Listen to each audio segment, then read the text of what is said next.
Hey guys, tonight we're stepping back in time.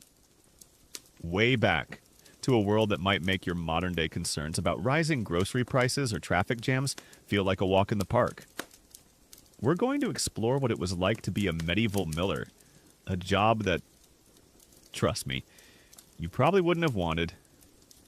Think about it, a job so universally despised, so utterly fraught with peril and public hatred, that you'll probably just want to curl up and appreciate your perfectly milled, store-bought flour. So, before you get comfortable, take a moment to like the video and subscribe, but only if you genuinely enjoy what I do here. And if you're listening from somewhere cozy, maybe a quiet suburb in Denver, Colorado, or a rustic cabin nestled deep in the forests of Maine, go ahead and drop your location and local time in the comments. I love seeing where you all are listening from. Now dim the lights. Maybe turn on a fan for that soft background hum, and let's ease into tonight's journey together. You are there, in a small village in medieval England, sometime in the 12th century. The air is thick with the scent of wood smoke, damp earth, and the distant rhythmic creak of the watermill. Life here is hard, dictated by the seasons, the whims of the weather, and, most powerfully, the iron fist of the feudal system. You, a common villager, perhaps a peasant or a serf, are about to enter a world that will forever mark you as an outsider, a figure of suspicion, and often outright hatred. You are about to become a miller. Let's not sugarcoat it. Life under the feudal system sucked for most people. Imagine your daily existence, not in some abstract historical sense, but in the gritty, suffocating reality of constant labor and rigid social stratification. You are bound to the land, not free to leave. Your entire life governed by the lord of the manor. Every aspect of your existence, from the crops you grow to the simple clothes you wear, is touched by the lord's authority. You feel it in the aching muscles of your back as you toil in the lord's fields, forced to work his land before your own. You feel it in the rough texture of your homespun tunic, aware that even this meager garment bears the invisible weight of rents and obligations owed to the Lord. The very air you breathe seems thick with the presence of the Lord's bailiff, his watchful eye ensuring your compliance, his word law within the manor. It's like living under a perpetual, low-grade fever of anxiety, knowing that at any moment, a new decree from the manor house could add yet another burden to your already strained shoulders. You see the Lord's fortified manor house looming over the village, a constant reminder of undeniable power, of a system that takes what it wants, when it wants, without apology. It's not just about the work, it's about the constant feeling of being perpetually indebted, perpetually subservient in your own home, under the watchful eye of a master who tolerates your existence only as long as you remain compliant and, crucially, productive. A common historical truth is that the feudal system in medieval Europe created a rigid social hierarchy where peasants and serfs were tied to the land and obligated to their lord, providing labor, goods, and military service in exchange for protection and the right to cultivate small plots of land. This system, while offering a semblance of order, often resulted in severe economic hardship and limited personal freedom for the vast majority of the population. Their lives were fundamentally about survival and obligation, with little room for personal ambition or upward mobility. You weren't really farming your own land, you were farming the Lord's land, and he let you live there. Imagine you are a small farmer, barely scraping by in your meager strips of land. Every grain of wheat you harvest, every bushel of oats you thresh, is subject to the Lord's demands. Before you can even think about baking bread for your family, you have to bring your precious grain to the Lord's mill. The mill, probably a sturdy stone building nestled by the river or a small stream, is a constant choke point, a funnel through which all your sustenance must pass. You might be carrying a sack of wheat, thinking about how you'll finally have some fresh bread tonight. But before you can grind it, you have to face the miller, who stands there, measuring, demanding, taking his cut. Sometimes it feels like they're taking more than their fair share. But what can you do? Argue that only invites trouble. A beating from the Lord's bailiff? Or even worse, a forced contribution to the Lord's special fund. Hasai, it's an irritating, daily reminder that you are not truly free, that your labor is ultimately for the benefit of the Lord, and by extension, the miller. It's like trying to run a small bakery, but a large corporation has a mandatory processing plant, and they decide how much of your flour they get to keep, even if they give you back less than you started with, and you know you're going to get squeezed. Now, let's talk about the specific obligations that really ground people down. Beyond working the Lord's domain, his personal land, and paying various rents in coin or kind, there was the banality system, or banalités in French, from which we get the word banal, meaning commonplace, as these monopolies were everywhere. This meant that villagers were legally obligated to use the Lord's specific facilities, his mill, his oven, his wine press, and pay a fee for their use. It wasn't just a convenient service, it was a forced monopoly. You couldn't just grind your own grain by hand, or use a neighbor's small hand quern. Even if it was cheaper or faster, you had to use the Lord's mill, and the miller was his agent, the enforcer of this hated monopoly. It's a complex web of feudal obligations, each one designed to extract as much wealth as possible from the peasants to fund the Lord's lifestyle, his knights, and his manor. You feel like a human ATM, constantly dispensing grain into the Lord's coffers, with the miller as the cash dispenser. Here's a little known detail. Medieval mills were highly valuable assets for lords, often representing a significant portion of their income. They were expensive to build and maintain, requiring skilled labor and regular repairs to their complex machinery, such as the millstones, gears, and water wheels. This high investment meant that lords fiercely protected their milling monopolies, making the miller a crucial, albeit unpopular, figure in the manor's economy. So you're not just serving the Lord, you're operating a very valuable, very powerful machine that generates a lot of revenue.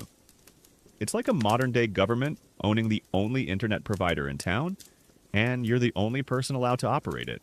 And everyone has to use your service. And you know you're going to get squeezed. And everyone else knows you're the one doing the squeezing. This practice of banal milling meant that the actual miller you interacted with, the one who took your grain, started the grinding process, and then collected his payment, was often despised not just for representing the Lord's oppression, but for being an agent of pure, unadulterated greed. They were, in effect, profiting directly from your hardship, their wealth growing directly proportional to your struggle. It introduces a deeply personal, almost vengeful dimension to the common hatred for millers. It's like your landlord not just collecting rent, but owning the only grocery store you can use and then charging you an extra convenience fee for every item, just because they can. And you realize now with a sinking feeling that the more food they sell, the more prosperous they become. And you can't go anywhere else. Historians still widely debate the precise historical evolution of banal mills, and whether their widespread adoption was primarily driven by economic efficiency and technological advancement, or by the Lord's desire for greater social control and revenue extraction from their peasantry, suggesting a complex interplay of factors contributing to their prevalence. But for the peasant living it, the perceived injustice was very real, and the potential for abuse was ever present. You live in a constant state of fear, wondering if today is the day they decide to arbitrarily increase their levy on your precious flour. You watch as the Lord's bailiff, accompanied by his well-armed guards, ensures that no one attempts to grind their own grain at home. They conduct searches, looking for hidden hand querns, the small personal grindstones that would allow you to avoid the mill. If caught, the penalties are severe fines, confiscation of property, or even physical punishment. This isn't just an administrative task. It's the enforcement of your future obligation to the miller. You stand there, a knot in your stomach, as they inspect your humble dwelling, making sure you don't possess the means to bypass the Lord's monopoly. It feels invasive, dehumanizing, like your very right to feed yourself is being controlled for profit. And you can't help but think, Is grinding my own grain really a crime? Beyond the official fees collected by the miller known as mulcher, there were always extra demands. Perhaps the Lord's household needs more flour than usual, and you're suddenly requested to provide a larger portion of your grain, ostensibly for the common good, but without any real compensation for the additional grinding or potential delays. Or maybe the mill needs repairs, and the Lord demands boon work from the villagers, forcing you to contribute your labor for free to maintain the very monopoly that oppresses you. These are the hidden obligations, the unofficial levies that further depleted your resources and reminded you of your utter powerlessness. It's like your city constantly holding spontaneous, expensive construction projects and sending you the bill directly without asking, even though it's for their building, not yours. And you're just trying to save up for a new pair of shoes. But nope. Here comes another spontaneous mill repair. The very physical presence of the mill itself and its essential nature creates a drain on resources. You see the massive water wheel, the churning gears, the heavy millstones all requiring constant maintenance and oversight. While the Lord funded the initial construction, the ongoing operational costs, and the miller's own livelihood were directly derived from the villagers' grain. You're not just paying for flour, you're physically supporting the apparatus of your own subjugation, often through forced labor or additional fees. It's a cruel irony, a constant indignity, and then there's the cultural dependence. In a world without widespread transportation or alternative food processing methods, the mill was absolutely essential for survival. Grain was the staple food, and grinding it into flour was a non-negotiable step in preparing it for consumption. This vital necessity meant that the miller held a unique and powerful position. You, as the miller, control access to the most basic necessity for life, turning you into a gatekeeper, and often an object of intense resentment. This deep-seated reliance adds another layer to the general antagonism, transforming every trip to the mill into a moment of vulnerability and potential exploitation. It's like being forced to rely on one internet service provider for all your communication needs, and they can arbitrarily slow down your speed or cut off your service whenever they feel like it. You just want to scream. Can't I just get some bread? You watch as the village, once a vibrant hub of community and cooperation, now feels tainted by the constant presence of the mill and its enforcer. The miller. The communal spirit, the simple camaraderie among neighbors, is often replaced by tense silence and furtive glances as villagers approach the mill. No one wants to draw attention to their meager harvest, for fear that the miller might decide they owe even more. The very act of turning grain into flour, a fundamental part of daily life, becomes a clandestine operation, a desperate dance to avoid the watchful, calculating eyes of the miller. It saps the joy from daily life, replacing it with a pervasive sense of caution and suspicion. This pervasive atmosphere of feudal oppression, symbolized and enforced by the mill system, is the context into which you, our new miller, now step. You are not just a grinder of grain. You are a living, breathing symbol of everything the people hate about the Lord's rule and his monopolies. You embody the heavy hand, the unjust fees, the perceived sacrilege of profiting from their daily bread. You are the face of their daily misery. And believe me, that's a face no one wants to see. It's like being the person who has to tell everyone that free Wi-Fi day has been canceled. Forever. And then also charge them for the disappointment. This constant, oppressive financial and cultural burden, this pervasive atmosphere of resentment, is the foundation upon which your new job is built. Every day you will walk into this simmering cauldron of anger, knowing that every interaction, every demand for a handful of grain will deepen the hatred for you. You are not just collecting grain, you are collecting enemies. And in medieval Europe, where peasant revolts and calls for justice are always just beneath the surface. That's a dangerous collection to amass. Your life is now defined by this heavy yoke, and you are about to become one of its most reviled agents. You are now fully immersed in your new, highly precarious role as a miller.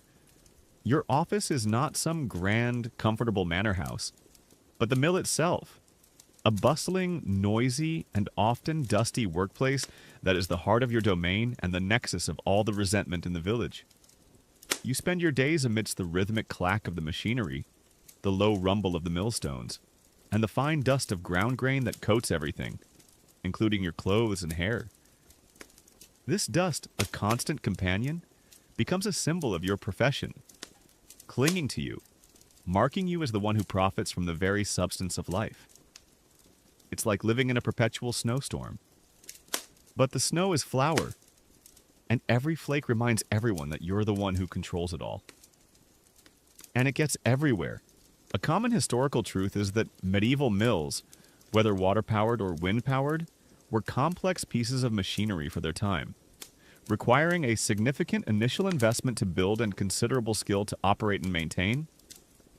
The miller, therefore, was not merely a laborer, but a craftsman with specialized knowledge of mechanics, hydrology for water mills, or aerodynamics for windmills, and the properties of different grains. This expertise, while valuable, didn't often translate into respect from the villagers. Instead, it frequently fueled suspicion that you were manipulating the process for your own gain. You know how to adjust the millstones, how to control the flow of water, how to gauge the wind, all vital skills that no one else in the village possesses, making you indispensable yet also, ironically, more distrusted. It's like being the only person in town who knows how the internet works. So everyone relies on you for Wi-Fi, but they also suspect you're secretly stealing their data. And they're probably not wrong. Your tools are rudimentary but essential various measures for grain bushels, pecks, scales for weighing, shovels for scooping, and your hands, which are perpetually grimy with flour and the grease used to maintain the machinery. You also need a sharp eye for detail, a quick mind for calculations even if they're often in your favor, and a thick skin because the accusations and glares are constant. You stand by the main grinding stones, watching the grain pour in, listening to the satisfying hum of the stones, turning it into fine flour. Every now and then, you might discreetly adjust the gap between the stones, a slight alteration that could mean more flour for you, and less for the peasant whose livelihood passes through your hands. It's a delicate dance, a constant calculation of risk and reward, always pushing the boundaries of what you can get away with. The daily grind begins early. Villagers arrive with their sacks of grain, sometimes walking for miles, their backs bent under the weight of their harvest. They queue outside your mill, a line of weary, hopeful, and deeply resentful faces. As each peasant approaches, you begin the ritual. You inspect their grain, checking for quality, for stones, for anything that might justify a higher fee or rejection. You then measure it, often using a standard measure, but with a subtle technique that might allow a bit of extra grain to remain in the measuring vessel, unnoticed by the anxious peasant. This miller's thumb or toll dish was a notoriously common trick, where a thumb or extra scoop was used to augment the miller's share, ensuring a bit more for you than was strictly legal. It's a small, almost imperceptible gesture, but over dozens of transactions each day, it adds up to a significant illicit gain. It's like being a barista who always gives themselves an extra splash of milk or a tiny bit more espresso than the customer asked for, and then multiplying that by hundreds of coffees. Suddenly, you've got a whole lot of extra coffee, and no one can quite prove it. A fascinating, yet rarely discussed, detail about medieval mills is that the millstones themselves were incredibly expensive and difficult to replace, often requiring specialized quarrying and transport over long distances. Their proper dressing resharpening was a critical and highly skilled task, and a poorly dressed stone could ruin an entire batch of grain, making the miller's expertise in this area paramount. This practical reliance on the miller's skill contributed to their perceived power and the public's begrudging need for their services. Despite the animosity, you are the guardian of these vital stones, knowing that without you, the entire village would struggle to make bread.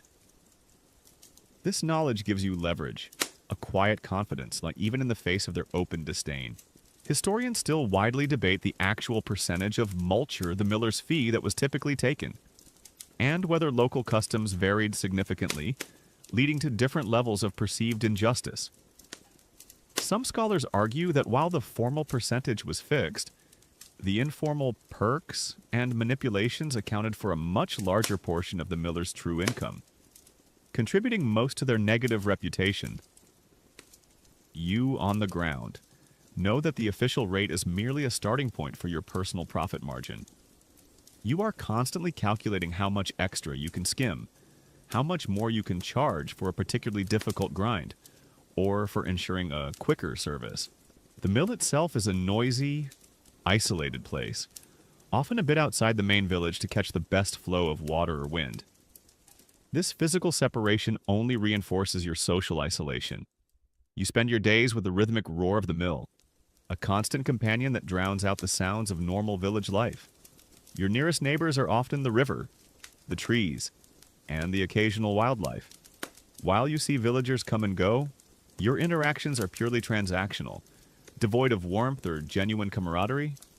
It's like being a lighthouse keeper. Instead of guiding ships, you're processing grain, and everyone who sees your light immediately thinks of how much money you're taking from them. And you can't exactly invite the seagulls over for a chat. The concept of multure, the miller's legal toll, was enshrined in feudal law, but it was the abuse of this toll that truly cemented your infamous status. You are expected to take a portion of the grain as payment, usually 1/16 or 1/24. But the tricks of the trade are numerous. Beyond the miller's thumb, there's the slack sack, a trick where you allow the peasant's sack to remain slightly slack on the scale, making it appear as if there's less grain than there actually is, thus charging a higher proportional fee, or the false bottom in your own measuring scoop, which allows you to take more for yourself. These aren't just minor miscalculations, they are deliberate.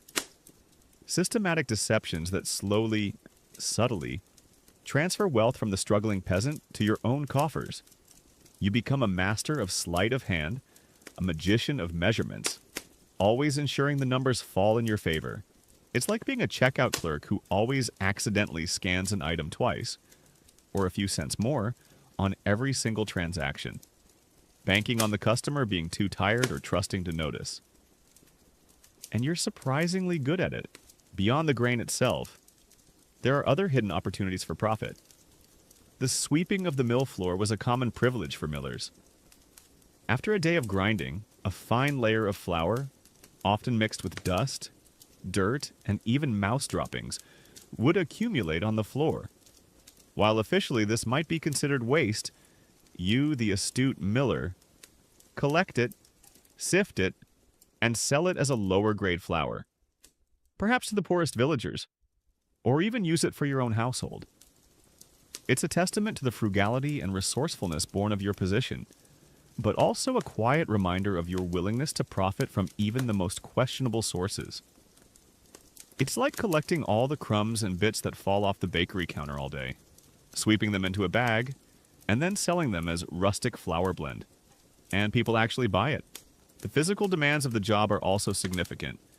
Lifting heavy sacks of grain, constantly bending, shoveling, and moving around cumbersome machinery takes a toll on your body.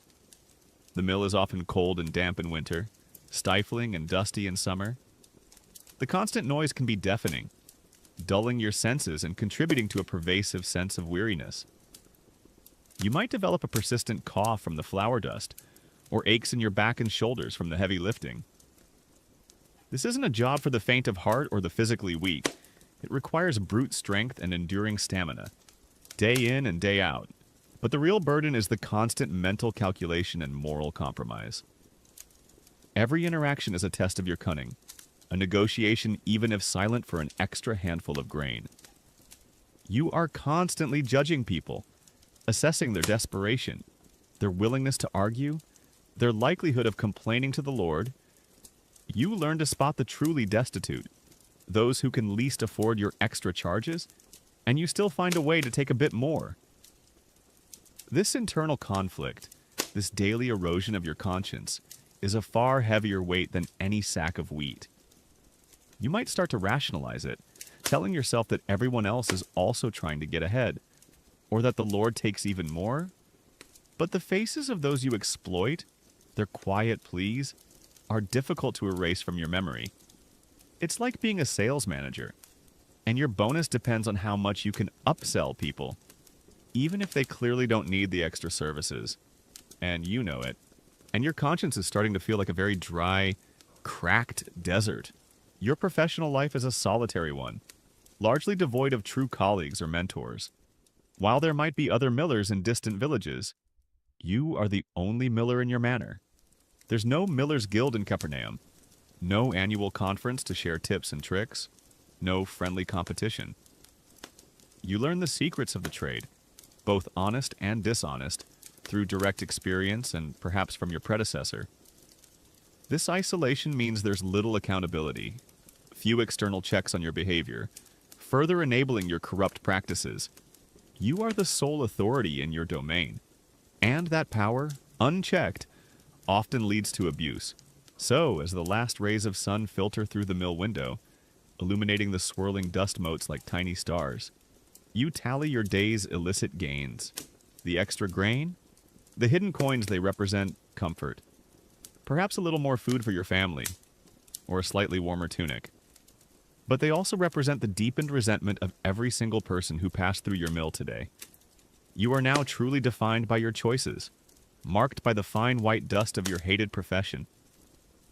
The daily grind of the miller isn't just about turning grain into flour. It's about turning trust into suspicion, community into animosity, and honest labor into personal gain. And that, dear listener, truly sucked.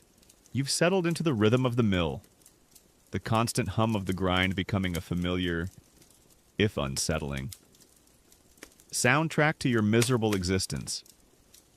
You've mastered the tricks, the subtle movements of your thumb, the slight shift of the sack, the almost imperceptible adjustment of the millstones. You're making money, more than you ever dreamed possible as a simple peasant. But this newfound prosperity comes with a heavy, inescapable price, the toll of unjust fees. This isn't just about the occasional extra coin. It's a systematic, ingrained practice of extracting more than what is rightfully owed, twisting every transaction into a moment of palpable resentment, turning your daily bread into the bread of bitterness for everyone else. A common historical truth is that while medieval feudal lords often set official rates for milling services, multure, millers frequently augmented their income through various illicit means. These unjust fees could involve taking more than the agreed-upon proportion of grain, manipulating measures, or charging additional unofficial levies for perceived extra services, leading to widespread accusations of dishonesty and greed. You aren't just collecting the Lord's share, you're collecting your own. And the more you collect, the richer you become. It's like being the only gas station for miles. And not only do you set the price per gallon, but you also have a fuel quality inspection fee and an air and tires convenience charge that you just invent on the spot, knowing full well everyone has to pay it. And nobody can argue with you. Imagine a brisk autumn morning. Old man Fitzwilliam, a farmer whose hands are gnarled like ancient oak roots from decades of toil, approaches your mill. He's pushing a rickety wheelbarrow laden with sacks of freshly threshed oats, his back bent with effort. You greet him with a curt nod, your eyes already calculating the yield, and more importantly, your potential profit.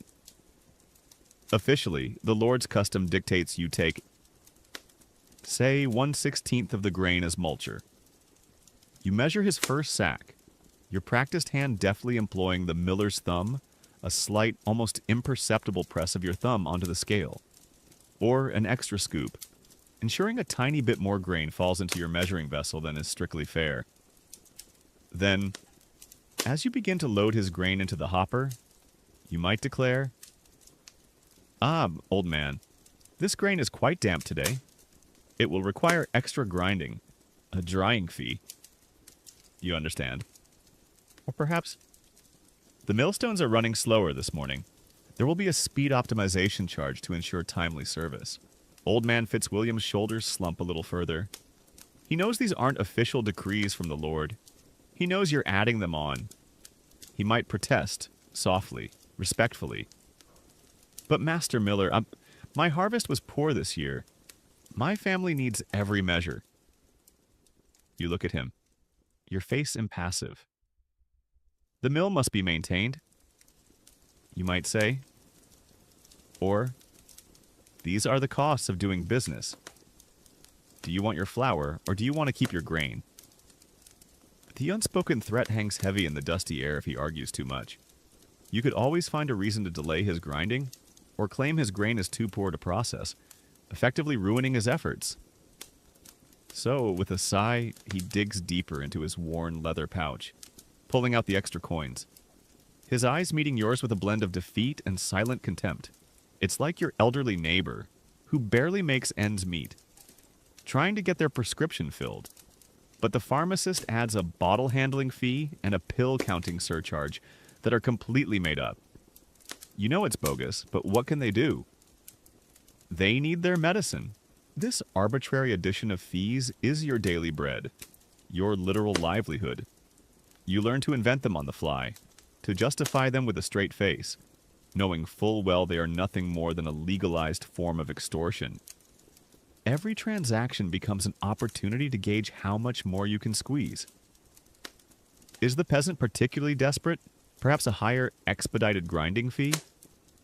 Is the traveler obviously wealthy? Maybe a dust removal charge will ensure their precious grain stays clean. You become adept at reading people, at sensing their breaking point, at knowing how far you can push before they truly resist. You develop a kind of cynical amusement at your own cleverness, even as a part of you winces at the injustice.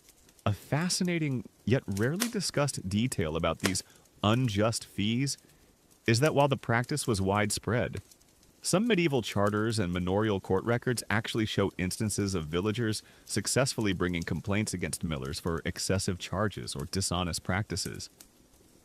However, securing justice was often difficult and risky for the peasants, requiring them to directly challenge the lord's appointed miller, highlighting the practical impunity millers often enjoyed despite theoretical legal recourses. This means that theoretically, there were limits. But in practice, those limits were often ignored by millers like you, who held a monopoly and knew that most peasants wouldn't risk the lord's wrath or the miller's personal retaliation. It's like hearing about a famous lawsuit where a customer successfully sued a giant corporation, but knowing that for every one of those, there are a million everyday rip-offs that go unchallenged, and you're benefiting from those unchallenged rip-offs. Historians still widely debate whether the widespread resentment against millers was solely due to the economic burden of these fees, or if it was equally, if not more, driven by the profound symbolic offense of tampering with the very staff of life bread which held deep religious and cultural significance in medieval society. Suggesting a complex interplay of economic hardship and deep cultural religious indignation? For you, on the ground, it's likely both. They hate the money you take, but they hate who you take it from their very sustenance even more. Consider the job of a young mother, perhaps named Ilara, with a hungry child clinging to her skirt, bringing her small allotment of barley to your mill. She has been saving this grain, perhaps going without meals herself, to ensure her child has food. You greet her, perhaps with a curt nod, your eyes already calculating. She lays out her meager sack, her face etched with a familiar mixture of weariness and quiet desperation. You quickly appraise the barley, knowing it's not the finest grain, and demand the standard multure. But then you add it, and there's the grain impurity fee for ensuring the purity of your flour, or perhaps the grinding precision charge for fine milling. Ilara's shoulders slump a little further. She knows these aren't official fees. She knows you're adding them on. She might protest, softly, respectfully. But Master Miller, my child is ill. My family needs this flour. You look at her, your face impassive. The mill's gears must be oiled, you might say, or These are the costs of doing business. Do you want your flour, or do you want to carry your grain home? The unspoken threat hangs heavy in the air if she argues too much. You could always find a reason to delay her grinding, or levy an even higher fine. So, with a sigh, she digs deeper into her worn pouch, pulling out the extra coins, her eyes meeting yours with a blend of defeat and silent hatred. It's like a single mom at the grocery store trying to buy basic formula for her baby, and the cashier randomly adds a formula mixing fee and a baby breathing surcharge. You know it's garbage, but what can she do? Her baby needs to eat. Her baby. The psychological toll of constantly engaging in these unjust extractions is profound. You see the resentment, the quiet desperation, the anger in people's eyes. You build walls around yourself, hardening your heart to the pleas and the suffering. You tell yourself they'd do the same if they were in your shoes, or that it's just the way the world works, or that you're simply doing your job within a flawed system. But deep down, a part of you knows it's wrong. Every extra handful of grain you pocket comes with a sliver of someone else's pain, their dreams, their very livelihood. It's a slow erosion of your own humanity, a gradual descent into moral ambiguity.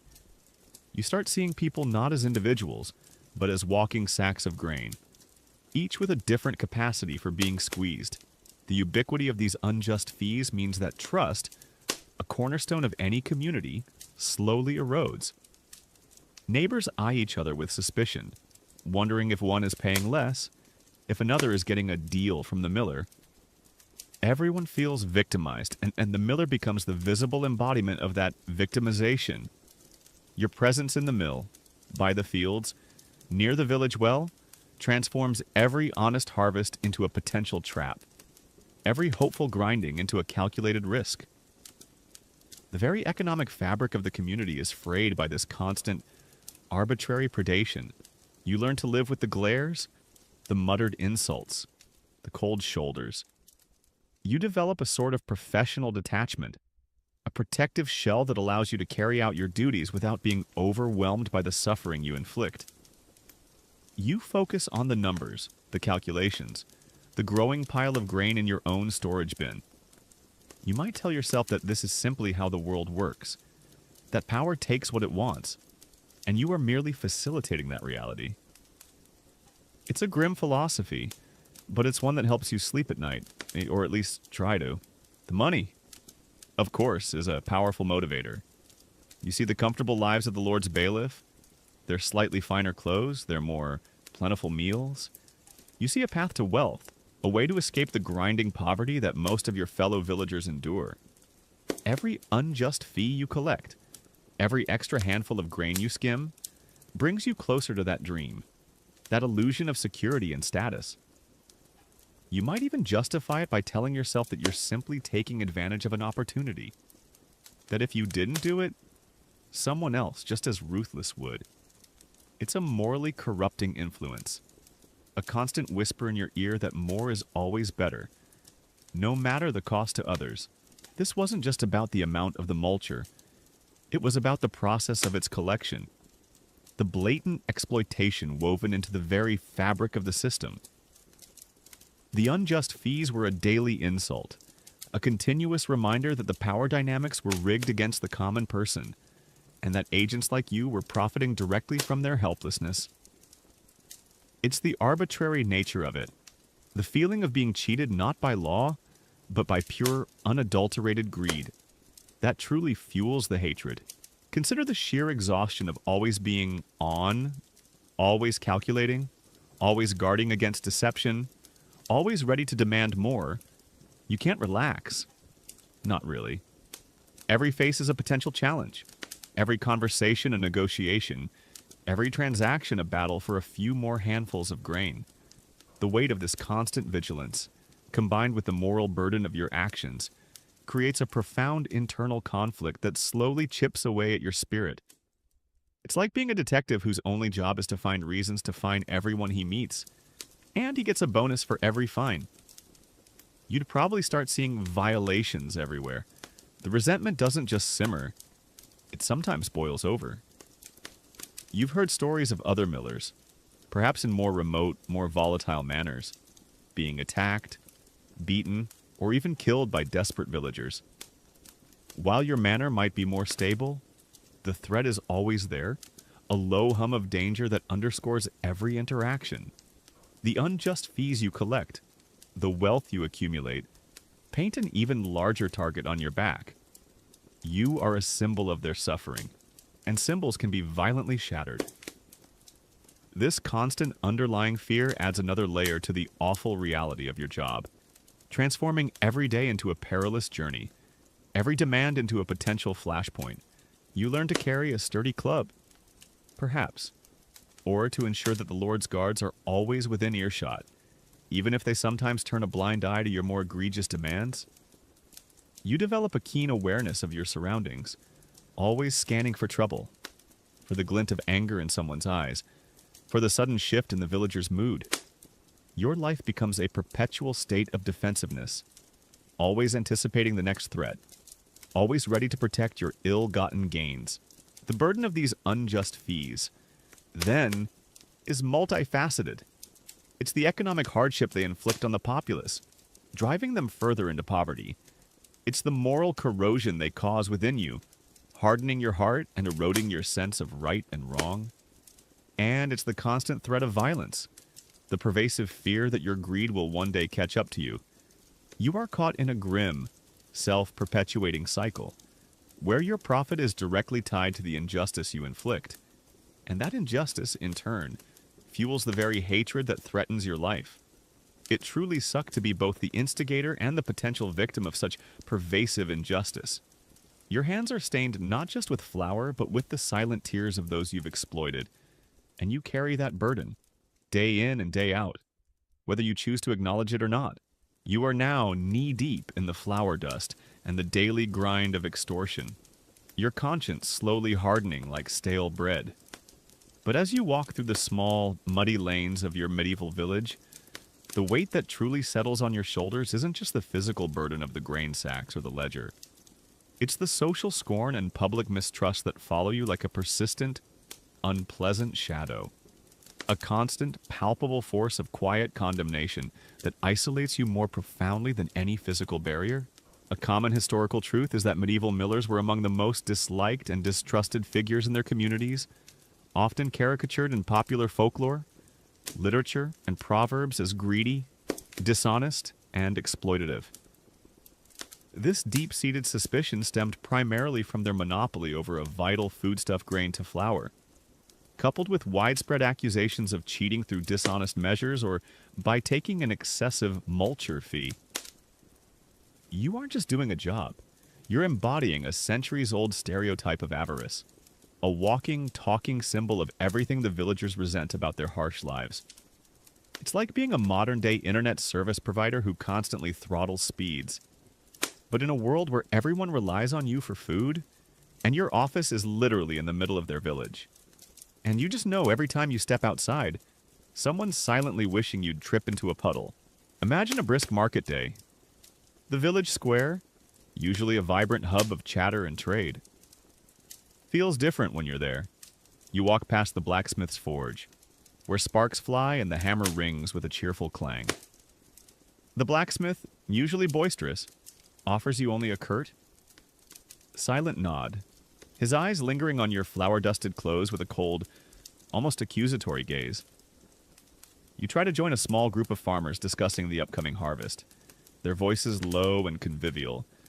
As you approach, their conversation abruptly stops. Their eyes flick to you, not with curiosity, but with a mixture of suspicion and thinly veiled contempt. Some turn away. Others might subtly shift their stance, creating a wider gap, as if your very presence contaminates the air around them. No one invites you into their circle.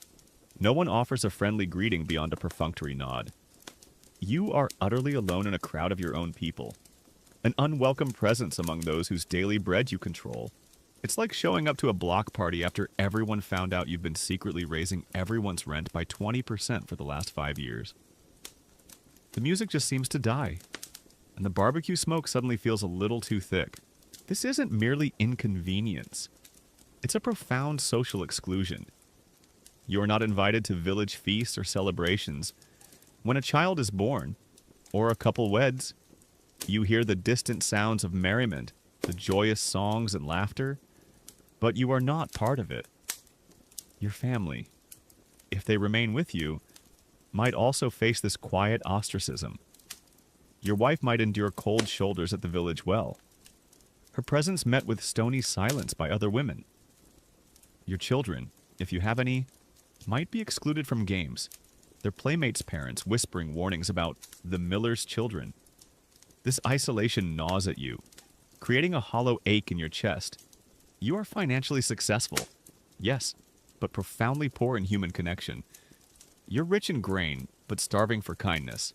A fascinating, yet rarely discussed detail about this social scorn is that the deep-seated mistrust of millers was so widespread that medieval legal codes in some regions even included specific regulations for millers, such as mandates for their weights and measures to be regularly inspected, and severe penalties for dishonest practices, reflecting the community's pervasive belief that they were prone to cheating. This isn't just popular opinion, it's codified suspicion, written into the very laws of the land, affirming your role as someone who must be watched. It's like being a financial advisor whose job literally comes with a government-mandated warning label that says, "This person is probably trying to rip you off," and you can't even get that warning removed. Historians still widely debate whether the universal portrayal of millers as cheats was a self-fulfilling prophecy, where the expectation of dishonesty encouraged such behavior, or if the inherent nature of their monopoly simply provided too many opportunities for exploitation, making integrity difficult to maintain. For you, it's a bit of both. You are tempted by the opportunities, but you also feel the crushing weight of their prejudgment. You're assumed to be a cheat, so why not be one? Consider the job of a traveling peddler, a person who relies on goodwill and trust to sell their wares from village to village. They are welcomed into homes, offered food, and share stories. You, and however, are met with closed doors. If you try to purchase goods from a peddler, they might serve you politely but quickly, their eyes avoiding yours, their hands counting your coins with an almost frantic haste, as if your very touch might taint their wares. There's no casual banter, no shared jokes. You are a transaction, nothing more, and a deeply distrusted one at that. The subtle yet pervasive message is clear: you are not one of them. It's like being a door-to-door salesman who everyone has already Googled and knows has a 1-star rating. They still answer the door because they have to, but they keep their hand on the knob and their wallet safely hidden. The constant barrage of cold stares, the whispered insults, the subtle acts of avoidance they chip away at your spirit. You find yourself avoiding public places, perhaps sending a servant to conduct your errands, just to escape the relentless waves of animosity. You might eat alone, even within your own home, if your family has also begun to distance themselves from you, tired of the social burden your profession imposes on them. The silence, the emptiness, becomes a constant companion, a heavy cloak you wear even in the warmest summer sun. A profound literary example of this social scorn comes from Geoffrey Chaucer's Canterbury Tales, where the miller is famously depicted as a crude, cheating, and drunken character who steals grain and boasts of his dishonesty. Solidifying this negative stereotype in English literature for centuries, this isn't just local gossip, it's a cultural archetype, a literary condemnation that cements your infamous place in the collective consciousness. It's like your entire profession is permanently cast as the villain in a famous play that everyone studies in school. And there's no opportunity for a redemption arc. The psychological impact of this constant social rejection is severe. You develop a deep sense of paranoia, always expecting the worst from people. You become suspicious, wary, seeing insults and threats in every interaction. Trust becomes a foreign concept, as you know that almost everyone you encounter secretly wishes you ill. You might try to buy friendships with your ill-gotten wealth, throwing lavish parties or offering generous gifts. But the recipients often take the bounty with a thin smile, their eyes still holding that unmistakable glint of disdain. True connection, genuine warmth seems utterly out of reach, even within your own family. If they choose to remain with you, you feel the strain. Your wife might endure the whispers of other women at the well. Your children might face ostracization at school or in play. Your parents might feel the shame of your profession. Your wealth buys you comfort. Yes, a finer house, better food, expensive clothes, but it cannot buy you respect, or belonging, or the simple dignity of being accepted by your own kin and community. It's like winning the lottery, but the prize is a lifetime supply of bad reviews from everyone you meet. You're rich but profoundly lonely. The hatred extends beyond mere social snubbing. It manifests in practical ways. If your donkey wanders into a neighbor's field, they might be quick to complain to the Lord's bailiff, hoping to get you in trouble. If you need help with a broken roof, no one offers a hand. If your child falls ill, the local healer might be reluctant to treat them, or might charge you an exorbitant fee, perhaps even more than you would extort from them. You are on your own, isolated by the very wealth and power you've gained. This pervasive animosity creates a chilling feedback loop. The more they hate you, the more you harden your heart. The more you harden your heart, the more ruthless you become in your dealings, further fueling their hatred. You become trapped in a self-fulfilling prophecy, becoming the monster they perceive you to be, because it's the only way to survive the constant onslaught of their contempt. It's a truly bleak existence, devoid of genuine human warmth or connection. You're not just collecting grain, you're collecting enemies. The public hatred is so intense that it even finds its way into common sayings and proverbs. You might overhear people comparing someone disliked to the miller, a universal shorthand for a scoundrel, a cheat, a betrayer. Your profession is synonymous with villainy, a living embodiment of everything wrong with the Lord's oppressive rule. Your name, your livelihood, becomes a curse word, a byword for greed and oppression. It's like being the villain in every story the village elders tell the children at night. And they're not even exaggerating. This complete social and spiritual marginalization, this pervasive hatred, transforms your daily life into a constant, grinding battle for emotional survival. You might retreat into your wealth, surrounding yourself with luxuries that no one else can afford, but even these comforts feel hollow without the warmth of human connection. The laughter from the marketplace, the sounds of families celebrating, they only serve to underscore your profound loneliness. You learn to recognize the subtle shifts in body language, the way people tense up as you approach, the way their eyes dart away, the way their smiles vanish. Every interaction is a reminder of your place, or rather, your lack of place in their world. You become hyper-aware of your own otherness, a perpetual outsider looking in. This constant self-awareness of being despised is a heavy burden, a mental and emotional weight that never truly lifts. It's like constantly being the only person at a party everyone else wished hadn't shown up. And they're not even trying to hide it. The children, especially, are a poignant reminder of your lost innocence. Once, but perhaps you dreamed of a different life, of being a respected member of your community, a craftsman, a farmer, a simple villager. But now, the children's innocent, unvarnished hatred reflects the truth of your current standing.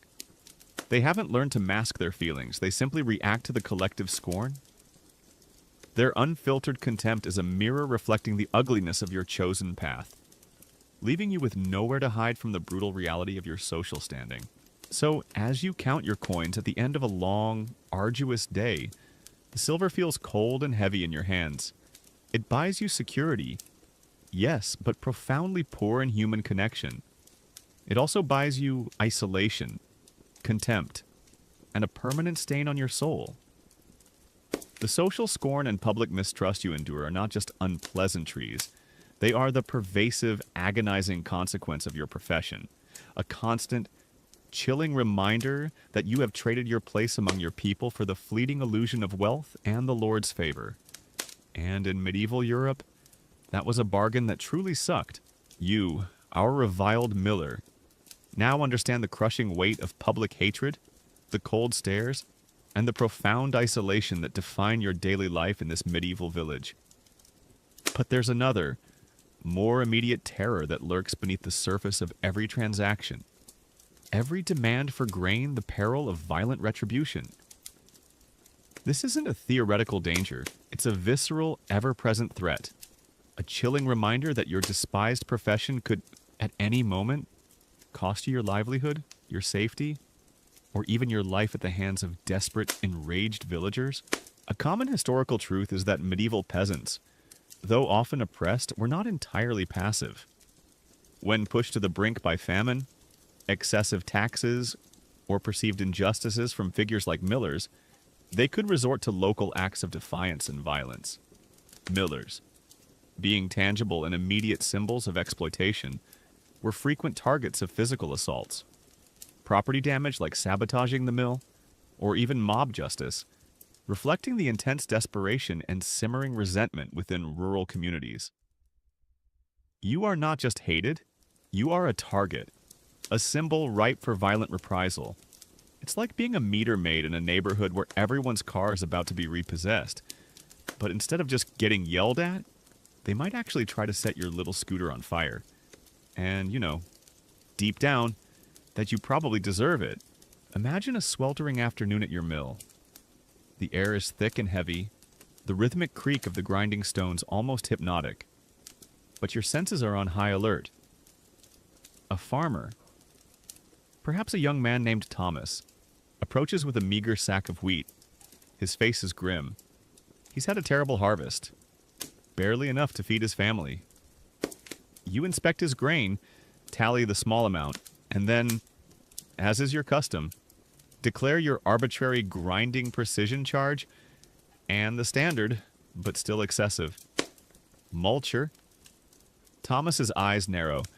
He pleads, his voice low and strained. Master Miller, I have nothing more. My children are hungry. Please, can you take less today? You shake your head, unmoved. The mill must be kept running. The Lord's due is the Lord's due. Suddenly, Thomas's face contorts with a raw, unbridled fury you've seen countless times, but never quite this intense. His plea turns into a snarl. You thief, you fatten yourself on our misery. Before you can react, he lunges forwards, not at your coins, but at you. A wild, desperate punch connects with your jaw, sending a searing pain through your head.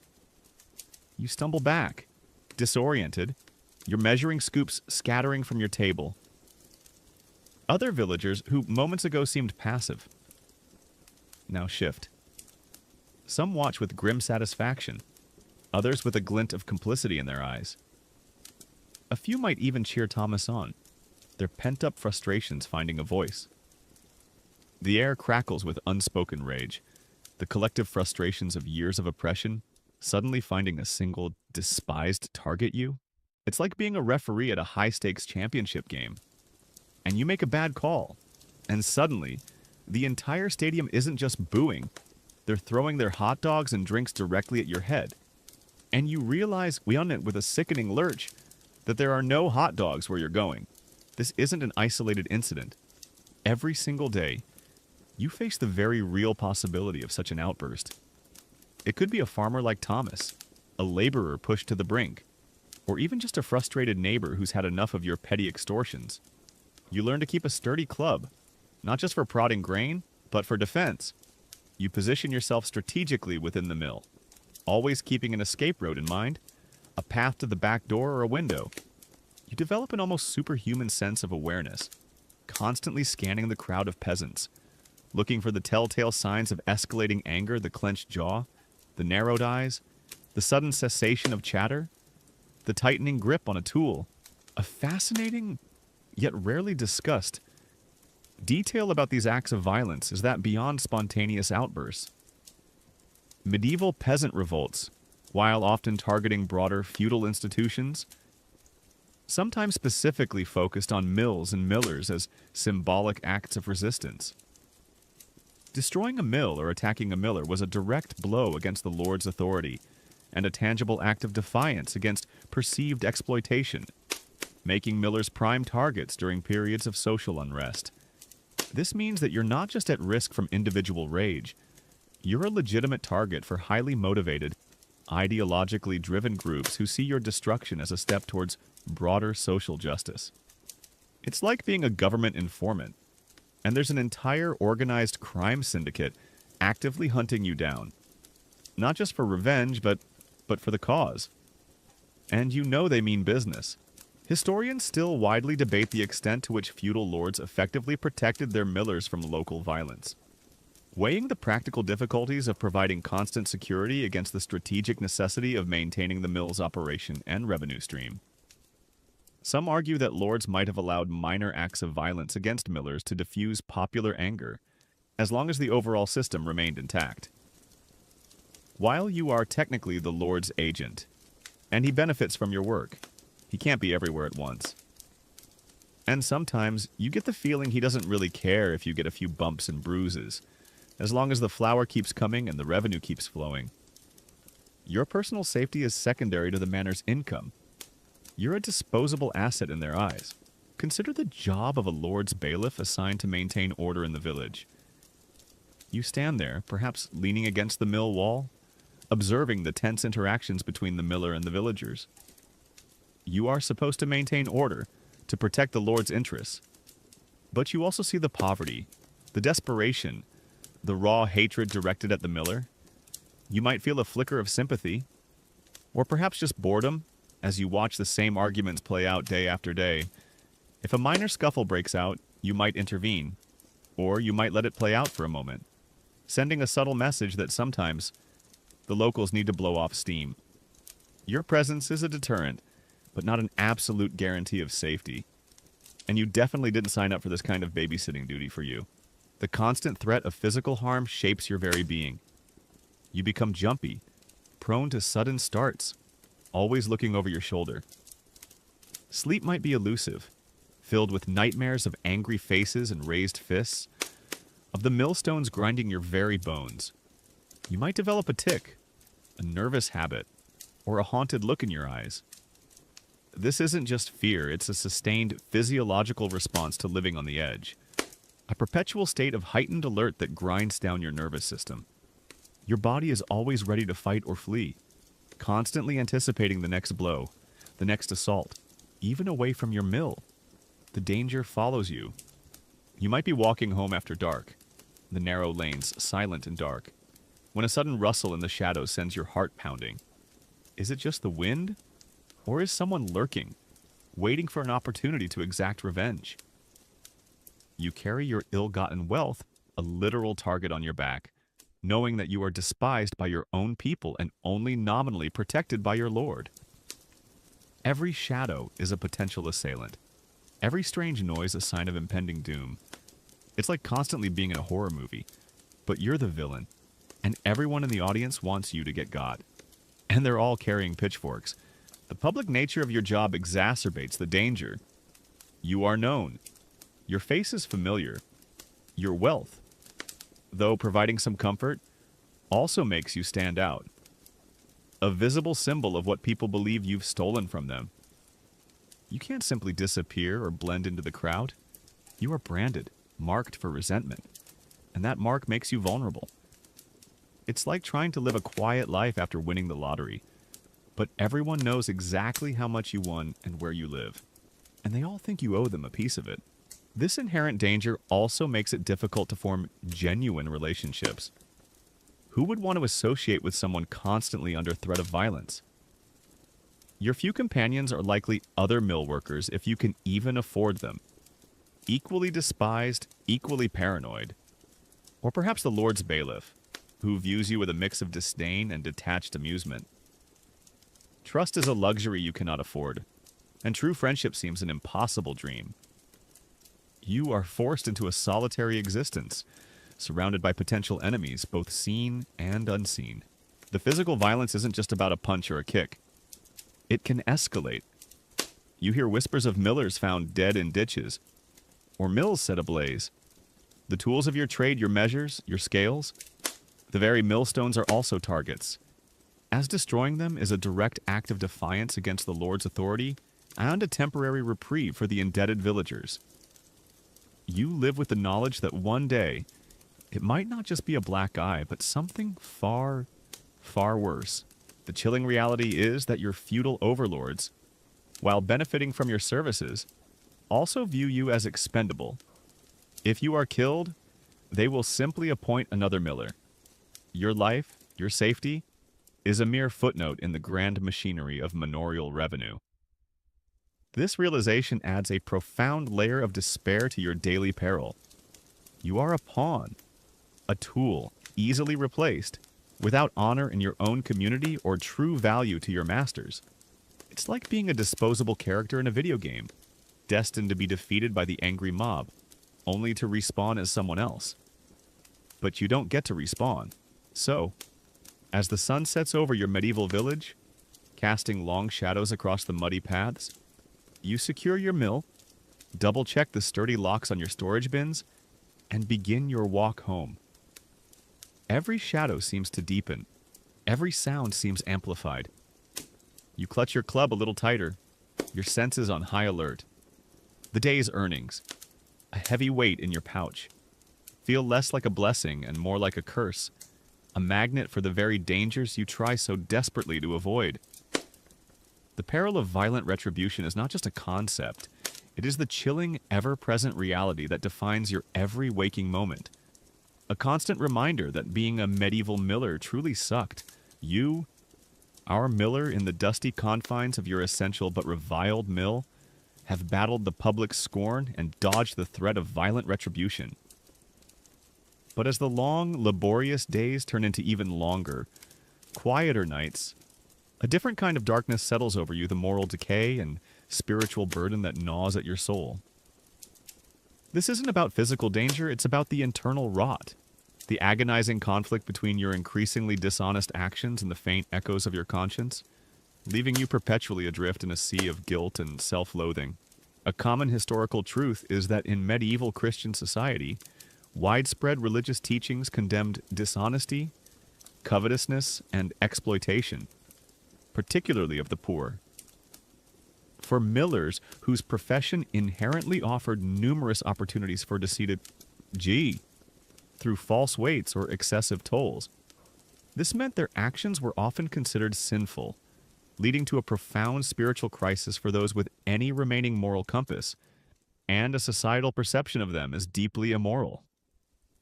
You're not just doing a bad job, you're committing a sin, a betrayal of the very spiritual tenets taught in the village church. The same church you might occasionally attend, though often with a sense of unease. It's like being a devout churchgoer who constantly cheats on their taxes. And every time you hear a sermon about honesty, you feel a sharp, uncomfortable pang in your gut. And you just know the angels are shaking their heads, perhaps even gossiping about your miller's thumb.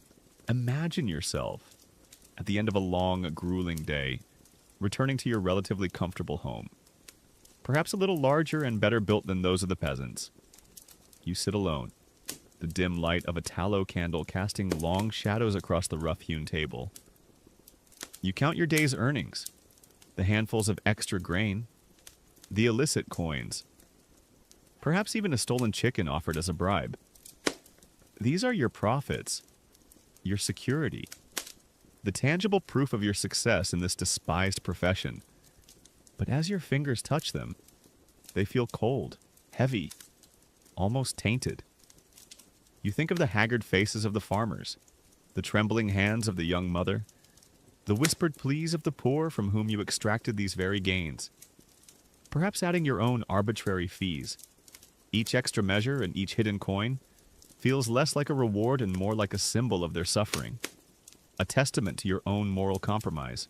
It's like counting your earnings from a job where you had to charge a dying person for the air they breathed. The money is good, but the mental images are terrible. And you know deep down, the dying person did nothing wrong. Your conscience, once a clear guide, now feels murky, distorted. You try to rationalize your actions. I'm just doing my job. If I didn't do it, someone else would. Or, the Lord takes his share anyway. At least this way, some of it benefits me. A fellow commoner. You might even tell yourself that you are merely surviving, adapting to a harsh reality where everyone takes what they can. But these justifications ring hollow in the quiet of the night. You remember the teachings of the village priest, the emphasis on honesty, charity, and fair dealings.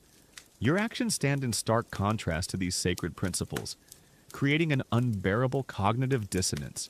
A fascinating, yet rarely discussed, detail about this spiritual burden is that some medieval penitentials' manuals for confessors specifically address the sins of millers, instructing priests on how to guide them towards repentance, often requiring restitution of ill-gotten gains and a genuine change of heart.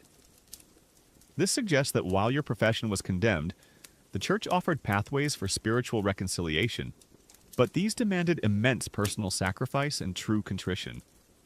The knowledge that redemption is possible but difficult only adds to the torment, because it means the choice is yours. It's like knowing you can finally get a good night's sleep, but only if you spend all night sorting through every bad decision you've ever made and somehow reversing them all. Historians still widely debate the psychological impact of excommunication or perceived spiritual impurity on individuals in medieval society, and whether the internal moral conflict experienced by millers was primarily due to personal guilt, social pressure, or a genuine fear of divine judgment, suggesting a complex interplay of internal and external factors driving their torment. For you, it's likely all of them, a crushing weight from every direction. You feel it in the pit of your stomach, the gnawing anxiety that perhaps God has turned his face from you. Consider the job of the village priest, Father Michael, a man you might have once respected or even admired. You avoid his gaze when you see him, knowing that he likely views you as a sinner, perhaps even ritually unclean in a spiritual sense, unworthy of the divine blessings.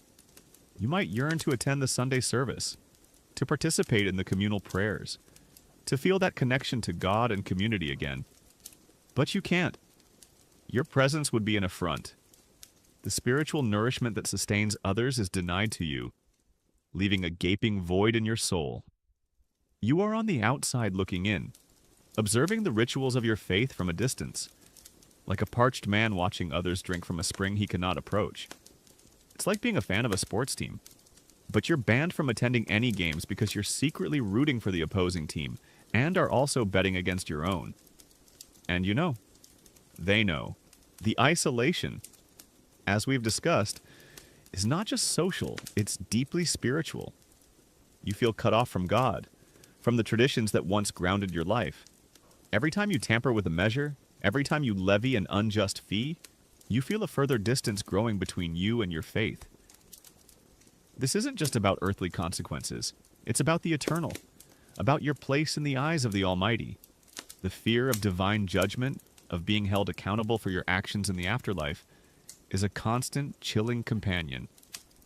You might try to pray, but the words feel hollow, caught in your throat, choked by the weight of your unconfessed sins.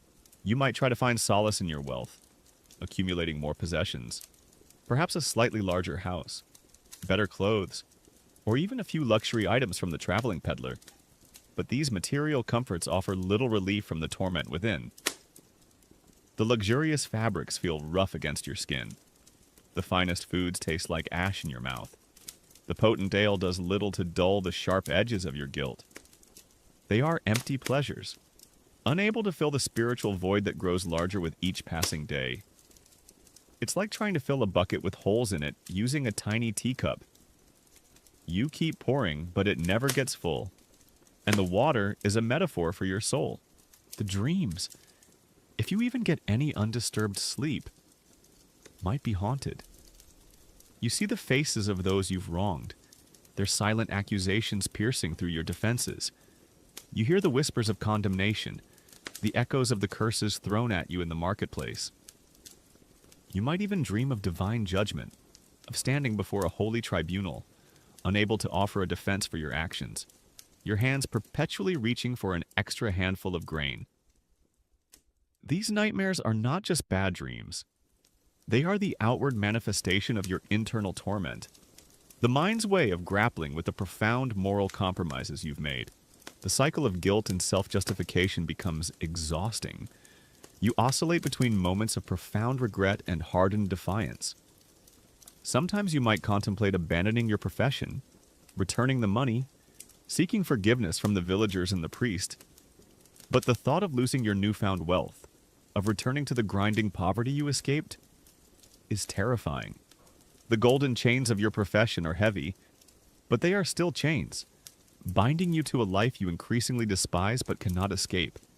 You are trapped, caught between the lure of worldly gain and the agonizing whispers of your conscience. Even your physical health might suffer from this constant moral distress. You might develop chronic stomach issues, persistent headaches, or a general malaise that no village healer can cure. The stress, the guilt, the internal conflict, they manifest physically, draining your energy and making every day an uphill battle against your own tormented mind and body. It's like trying to run a marathon with a literal rock in your shoe. But the rock is made of pure, unadulterated shame and fear of damnation, and it's getting heavier with every step. This spiritual torment also affects your ability to connect with others on any meaningful level. How can you genuinely trust or confide in anyone when you are constantly betraying your own values and exploiting those around you? Your relationships become superficial, transactional, mirroring the nature of your profession. You hide your true feelings, your deep-seated guilt, behind a facade of callous indifference, pushing away anyone who might try to get close. You are a solitary island, surrounded by a sea of resentment and your own internal demons. The only people you truly interact with are other mill workers, if you employ any, or perhaps the Lord's bailiff, equally despised, equally hardened. But even among them, a sense of camaraderie is often absent. Everyone is looking out for themselves, suspicious of others, knowing that betrayal is always a possibility in a system built on greed and exploitation. You are perpetually on guard, even with those who share your profession, making genuine human connection almost impossible. This moral decay isn't a sudden event. It's a gradual process, a slow chipping away at your character. Each unjust demand, each harsh word, each stolen handful of grain contributes to the erosion of your ethical core. You become desensitized, hardened, losing the capacity for empathy and compassion that once defined you as a simple peasant. The person you once were slowly fades away, replaced by a hollow shell, driven by avarice and fear. You are less a man and more a function of your hated profession. So, as the night deepens and the medieval village finally falls silent, you lie awake, staring at the rough wooden ceiling of your house, the money in your strong box, the fine clothes in your wardrobe, the comfortable bed beneath you. They offer no true comfort. The moral decay and spiritual torment are pervasive, an internal fire that burns relentlessly, fueled by your choices, your greed, and the agonizing realization that you have traded your soul for silver and flour. In medieval Europe, the cost of being a miller truly sucked. Not just for your life, but for your eternal spirit.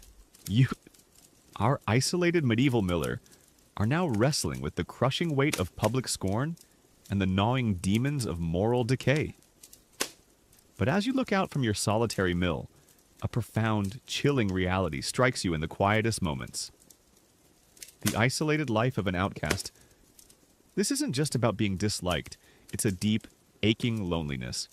A constant reminder that your chosen path has severed you from the very bonds of community, family, and genuine human connection, leaving you adrift in a sea of suspicion and solitude.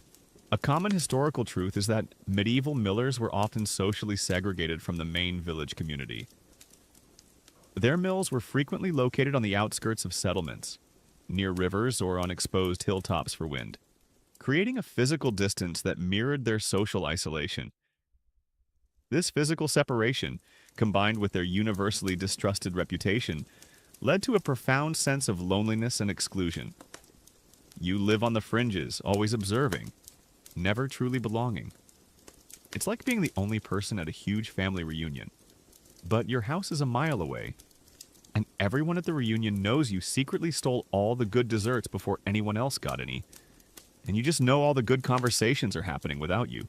Imagine a cool evening settling over your village. You see groups of neighbors gathering in their courtyards, sharing simple meals, their laughter echoing softly in the twilight. Children play in the streets, their excited shouts a symphony of innocent joy. You watch from your slightly larger, perhaps slightly grander, mill house, the one your illicit gains have afforded you. You see families sitting together, sharing stories, breaking bread, connected by bonds of kinship and shared experience. You feel a pang of something akin to envy, or perhaps a deeper, more profound sorrow. You are a silent observer, an outsider looking in on a world from which you are utterly, irrevocably excluded. It's like watching a heartwarming movie of happy families having fun. But you're stuck outside the theater, just pressing your face against the glass. And the movie is in black and white. This isolation isn't just social. It seeps into the very fabric of your domestic life. Your wife, if she stays with you, might endure the cold shoulders and whispered judgments of other women at the village well or in the market. Your children, if you have any, might be taunted by their peers, facing exclusion from games and friendships because of their father's profession. They might come home with tear-stained faces, asking why no one wants to play with them, why they're different. And you, the architect of their misery, have no good answer. The comfortable home you've provided feels less like a sanctuary and more like a gilded cage, trapping you and your family in a bubble of prosperity and profound loneliness. A fascinating, yet rarely discussed detail about this social isolation is that while millers were broadly despised, their specialized skills in operating and maintaining the crucial mill machinery sometimes made them indispensable to the lord, forcing certain limited interactions with manor officials or even some villagers who needed their specific expertise in a pinch, creating a paradoxical situation where they were both essential and utterly reviled. This means that while people might not want to share a meal with you, they might grudgingly seek your assistance with a broken hand quern if they dared to own one, or a technical question about grain, creating a transactional relationship devoid of any genuine respect or warmth. It's like being the only person who knows how to fix everyone's broken computers at a party. So everyone talks to you only for that, and then immediately goes back to ignoring you. And they don't even say thank you. Historians still widely debate whether the relative wealth of millers allowed them to form alternative social circles, perhaps among other marginalized figures or less scrupulous manor officials, or if their isolation was so complete that even significant wealth offered little respite from profound loneliness. Suggesting a varied experience depending on individual temperament and opportunities.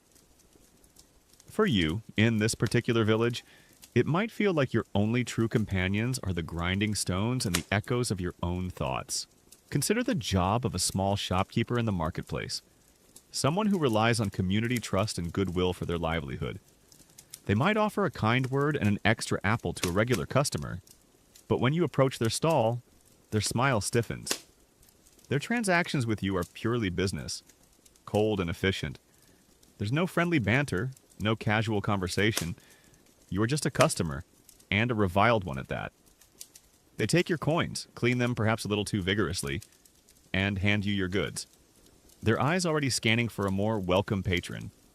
This constant distancing, this subtle yet palpable aversion, is a daily microaggression that chips away at your spirit.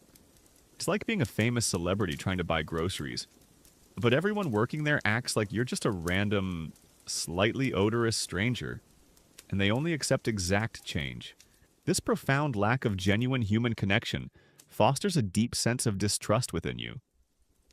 You learn to be suspicious of everyone, believing that any seemingly kind gesture is merely a veiled attempt to gain an advantage or to entrap you.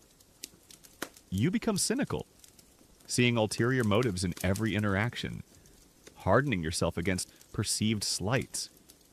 This self-imposed emotional fortress, built to protect you from the pain of rejection, only deepens your isolation, pushing away the very people who might, against all odds, be willing to offer a moment of genuine kindness, even the Lord's bailiff or guards.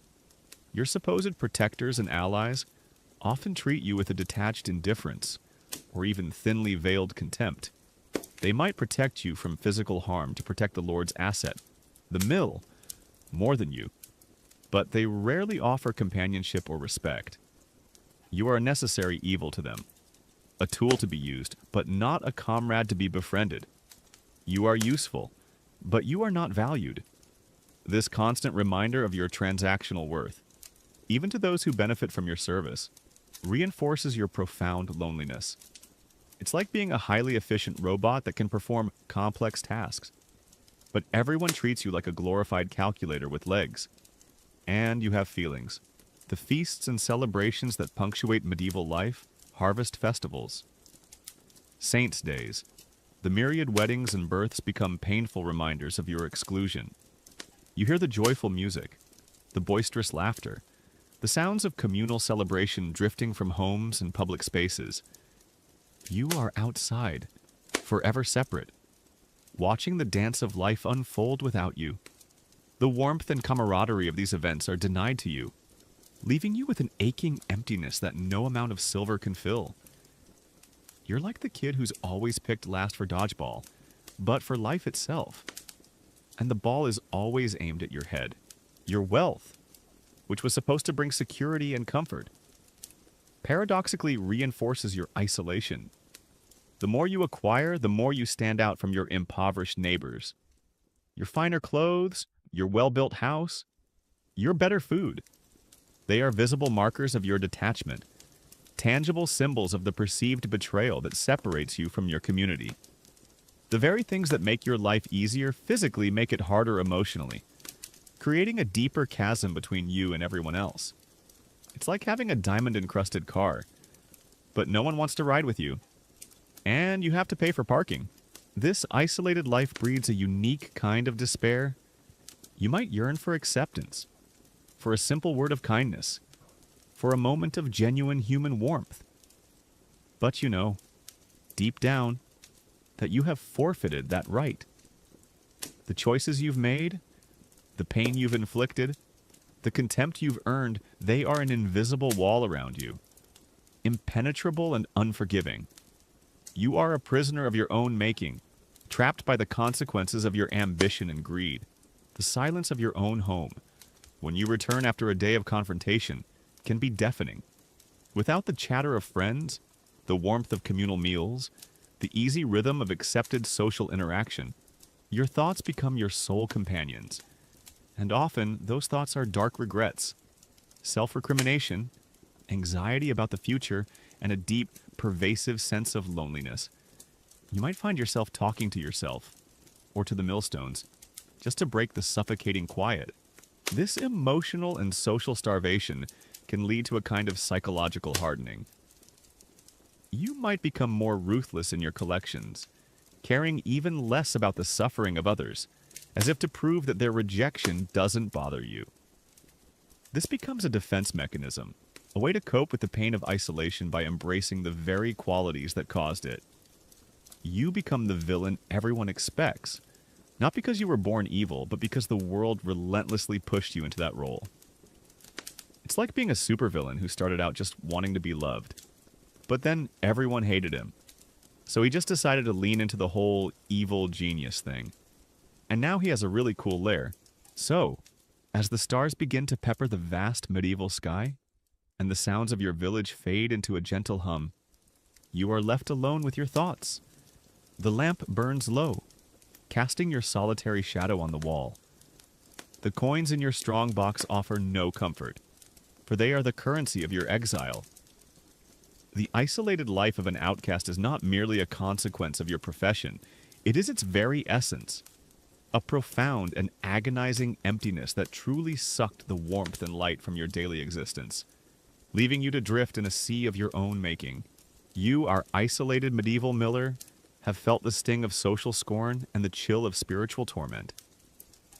But in your line of work, there's an almost irresistible current that pulls you deeper into the darkness, bribery, corruption, and temptation. These aren't just abstract concepts. They are the pervasive daily realities that not only define your profession, but also constantly test your character, offering lucrative shortcuts at the cost of your integrity, and drawing you into a morally treacherous landscape from which escape seems nearly impossible. A common historical truth is that the medieval system of manorial mills, being a monopoly, inherently fostered an environment ripe for corruption. Millers had immense power to demand more than was legally owed, leading to widespread practices of bribery, both offering and accepting, extortion, and embezzlement. This was often an unofficial but tolerated aspect of the system, as long as the lord's fixed revenue was met. You're not just able to be corrupt, the system almost demands it of you. If you want to truly profit, it's like being given a license to run the only toll booth for miles. But the unwritten rule is that you should charge triple the official rate and pocket the difference, and everyone knows it.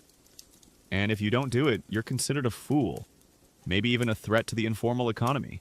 Imagine a busy morning at your mill. A wealthy merchant, a man with fine clothes and a swagger that suggests his business flourishes across several manors, approaches with a mule laden with sacks of fine grain, perhaps imported from another region. You begin your assessment, mentally calculating the official multure, which would already be a significant sum. But before you can declare the amount, the merchant leans in, his voice low, a knowing look in his eye. "Master Miller," he begins, "these goods are for a special client. Perhaps we can expedite the process and ensure a particularly fine grind. For a small fee, it's of course directly to you." As he speaks, his hand subtly slides a small, heavy leather pouch across the counter, filled with more silver than the official fee itself.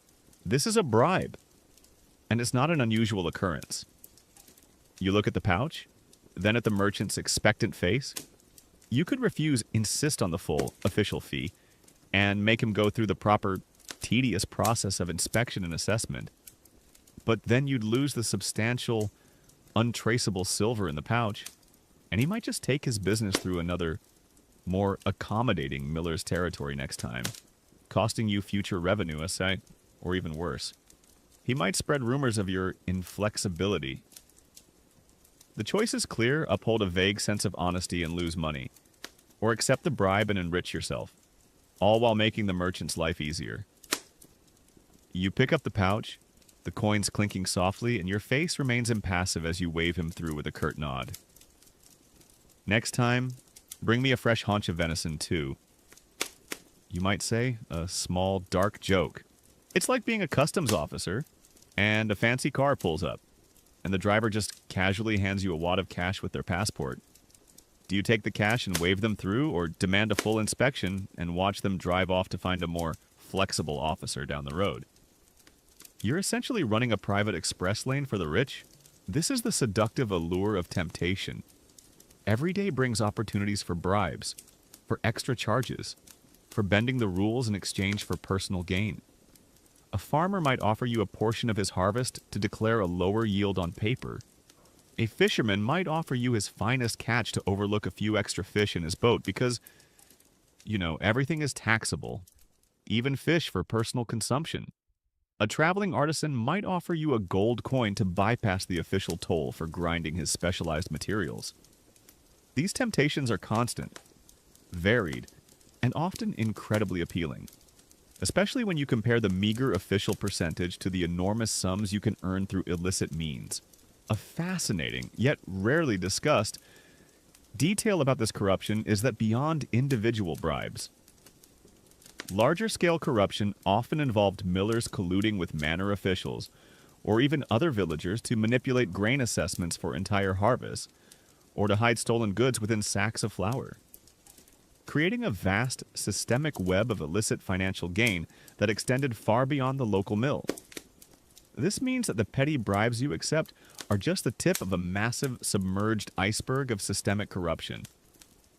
You are a small fish in a very, very dirty pond, and the bigger fish are far more powerful and far more ruthless. It's like working at a local branch of a bank, and you find out the entire corporate structure above you is involved in a massive, elaborate money laundering scheme. You're just moving some small change around, but the whole system is rotten, and you're just a cog in the machine. Historians still widely debate whether the feudal lord's tolerance of miller corruption was a calculated risk, a necessary evil to ensure revenue collection in distant manners, or if it gradually eroded the local community's trust and contributed to widespread unrest, suggesting a complex long-term consequence of short-term financial expediency. The effects of this corruption ripple outwards, poisoning not just individual lives but potentially the very stability of the manorial system. You, on the ground, just see the immediate profit and the immediate danger. Consider the job of a wealthy landowner, perhaps a minor knight or a prosperous freeholder, who has vast fields of grain and numerous dependents.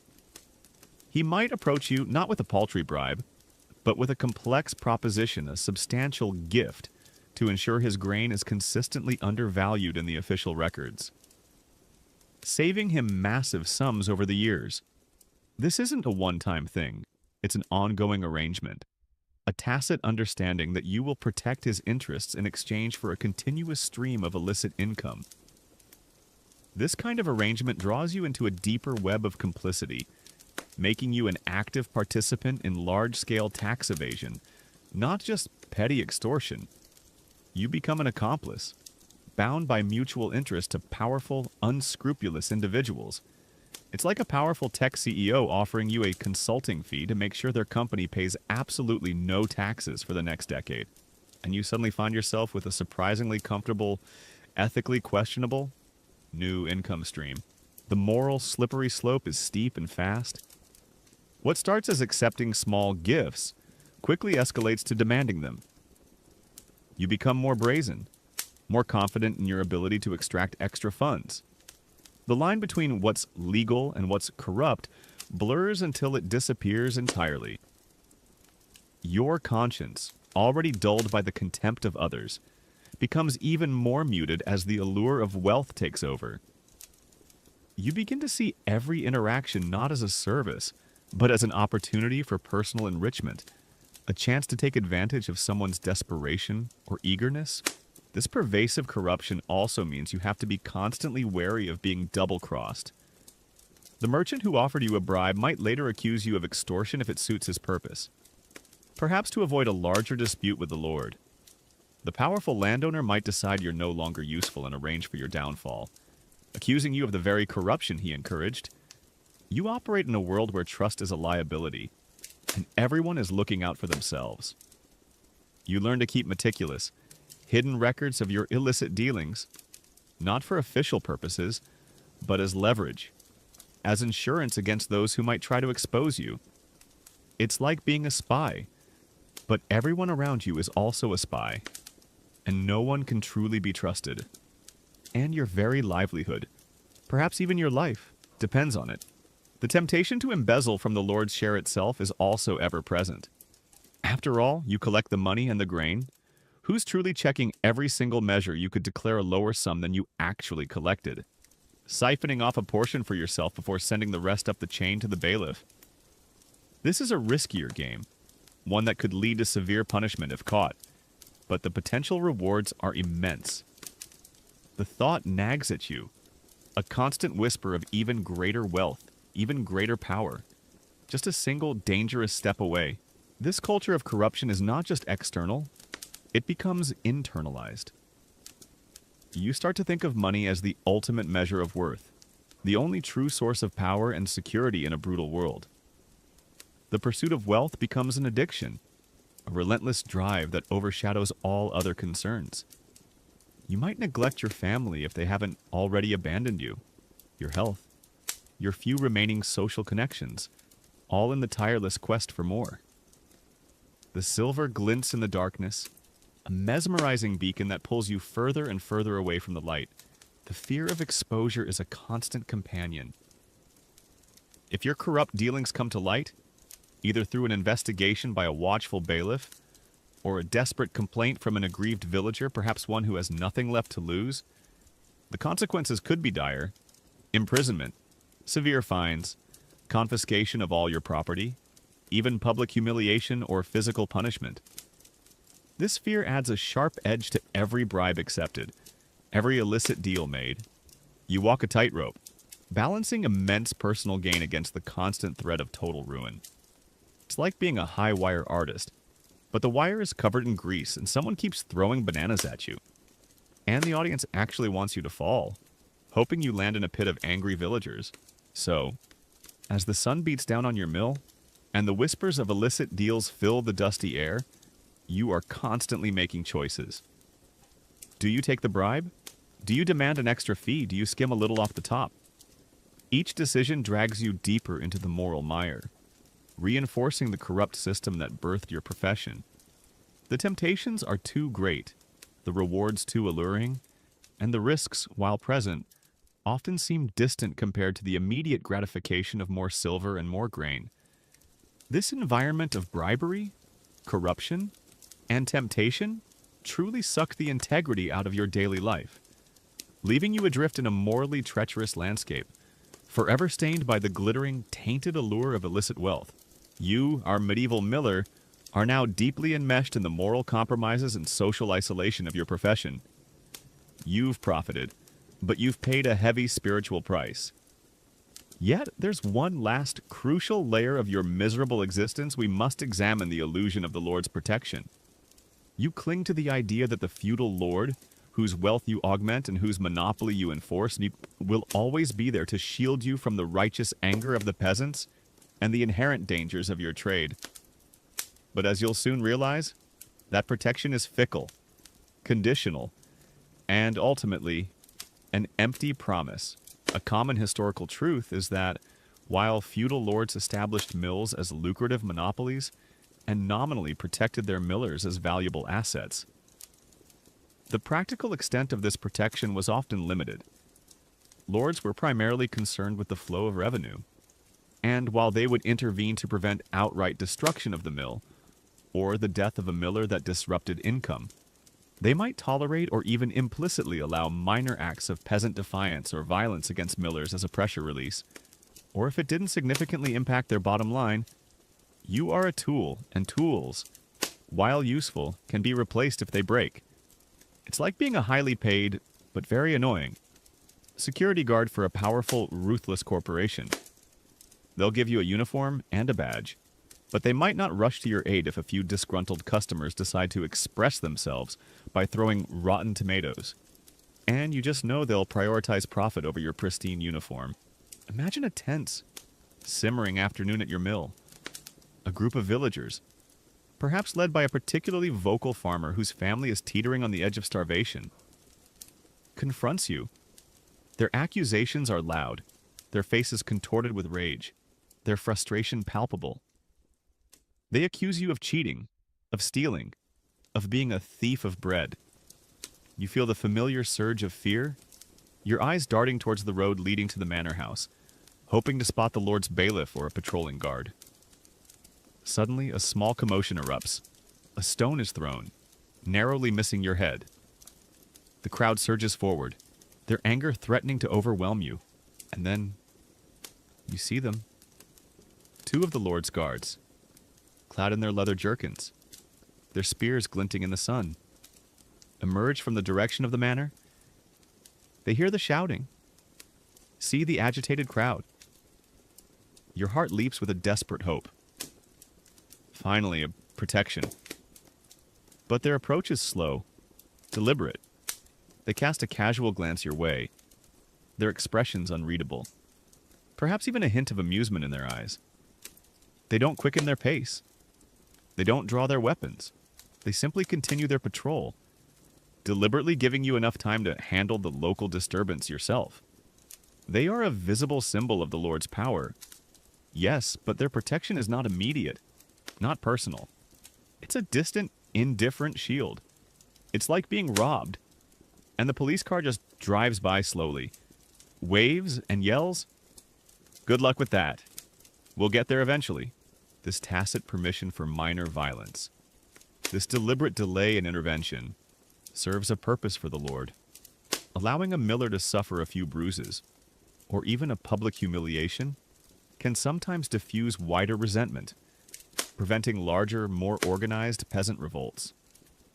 Your personal discomfort is a small price to pay for maintaining manorial stability. You are expendable, a sacrificial lamb in the larger game of feudal control. It's like being a punching bag for a frustrated boxer. You absorb the blows and the crowd cheers, And the coach, the lord, just nods approvingly, because it means the boxing match the feudal system can continue. A fascinating, yet rarely discussed detail about this illusion is that while millers were legally bound to the lord's service and theoretically protected, their practical recourse in manorial courts against peasant violence was often difficult. Peasants might claim they were provoked by the miller's dishonesty, and lords, wanting to avoid widespread unrest, might rule leniently against the peasants or prioritize maintaining social peace over absolute justice for their miller. This means your degree of protection isn't universal. It depends on the lord's current political calculations, the mood of the peasantry, and how much trouble your plight might cause.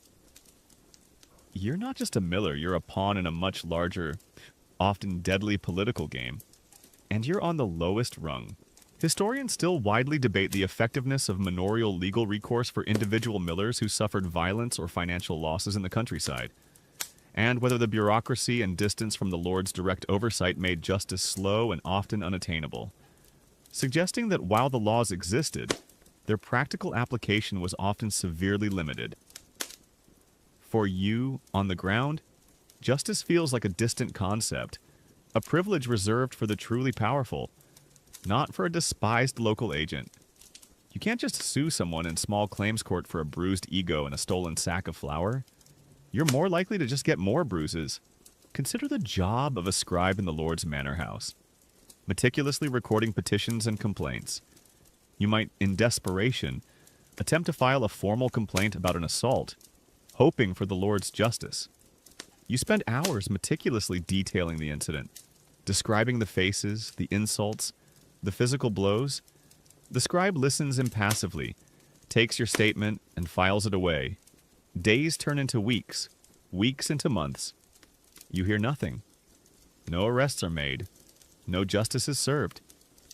You realize that your petition, like so many others from the locals, has simply disappeared into the vast, indifferent maw of manorial bureaucracy. Your suffering is not a priority.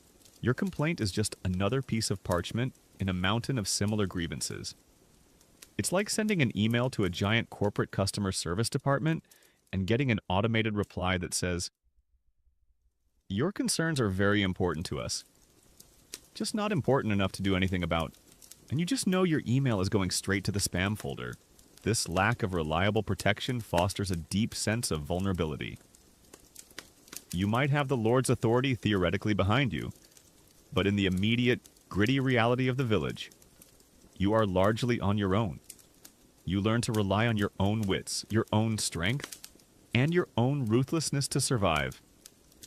The belief that the Lord will always swoop in to save you quickly evaporates, replaced by a chilling understanding that your personal safety is ultimately your own responsibility, and a very precarious one at that. You carry a club. You stay vigilant, and you avoid dark alleys because no one else is truly watching out for you. The powerful presence of the Lord's manor, which once felt like an unshakable shield, now feels more like a distant, sometimes indifferent, shadow. The guards are there to maintain general order, to suppress large-scale rebellions, and to ensure the overall flow of grain and coin. They are not your personal bodyguards. They will not chase down every angry farmer or punish every muttered curse.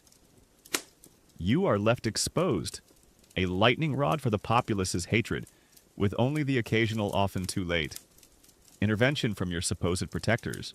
This illusion of protection also extends to your wealth. You might believe that your service to the Lord, your collaboration, will safeguard your ill-gotten gains. But the Lord's law itself could be a double-edged sword. If you are accused of excessive extortion by a powerful knight or a particularly influential group of villagers, or if your actions become too destabilizing, the same feudal system that enabled your wealth could just as easily strip it away. Your property could be confiscated, your family ruined, all under the guise of enforcing justice or manorial custom. You are always at the mercy of larger powers, and your precarious wealth is never truly secure. It's like being a minor gangster who thinks he's untouchable because he works for a big boss. But then the big boss decides you're bad for business and cuts you loose. And suddenly, all your friends disappear. And you realize with a sickening thud that those friends were actually just waiting for you to fall. Consider the job of a rebellious peasant leader, secretly organizing acts of defiance against the Lord. They see you, the miller, not just as an individual, but as a crucial component of the Lord's oppressive machinery. Disrupting your collections, sabotaging your mill, or even eliminating you is a direct blow against the feudal system. They are not deterred by the distant threat of the Lord's reprisal. In fact, it fuels their resolve. They might study your movements, observe your routines, calculating the best moment to strike, knowing that if they act quickly, the Lord's response might be too slow to save you. Your perceived Lord's protection is merely a challenge to them, an invitation to demonstrate their defiance in the Lord's weakness. The chilling reality is that you are caught between two worlds, truly belonging to neither. You are rejected by your own people and only conditionally accepted by your feudal masters. This liminal existence means you are vulnerable from all sides, without a true anchor, without genuine loyalty or unwavering protection. You are alone, a solitary target in a sea of resentment, and the only real protection you have is your own cunning and the luck of avoiding the next desperate attack. So, as the sun sets over your medieval village, and the distant sound of the Lord's hounds baying from the manor might offer a momentary sense of reassurance. But that feeling quickly fades. You know that those guards are not there specifically for you. Their presence is a backdrop, not a shield. The illusion of the Lord's protection is a cruel joke, a whisper of safety that dissolves into the harsh reality of your daily peril. In medieval Europe, relying on that protection truly sucked, leaving you perpetually exposed, always a target, always alone. You, our medieval miller, have navigated the treacherous currents of your despised profession, the suffocating feudal yoke, the ruthless grip of monopoly, the burden of unjust fees, the pervasive social scorn, the peril of violent retribution, the gnawing moral decay, the profound isolation, the constant temptations of corruption, and the hollow promise of the Lord's protection. Now, as the sun truly sets on your grinding existence, we confront the final crushing weight, a legacy of dishonor. This isn't just about what happens to you personally. It's about the indelible stain your profession leaves on history, a testament to how universally loathed your role was, solidifying your place in cultural memory as a symbol of avarice and deceit, far beyond the muddy lanes of your medieval village. A common historical truth is that the figure of the medieval miller became synonymous with cheating, exploitation, and avarice across various European cultures. They were often depicted as greedy and dishonest in folklore, proverbs, and early literature, solidifying their negative reputation and cementing their place in cultural memory as a byword for unscrupulous business practices. Your job didn't just earn you contemporary hatred, it branded you, and anyone who followed in your footsteps, with a permanent mark of infamy. It's like being the person who invented the concept of the extended car warranty call, but everyone remembers you for it for centuries, even after cars are flying. And you just know your name will be invoked as a warning against scams in future history books. Imagine your name, perhaps Master Giles or Miller Thomas, spoken generations later, not with respect or even indifference, but with a sneer, a dismissive wave of the hand. You are remembered not for any personal qualities, any acts of kindness, or any familial ties, but solely for your profession and its associated vices. Your legacy is defined by the extra handfuls of grain you pocketed, the arbitrary fees you imposed, and the faces of the suffering peasants from whom you extracted tribute.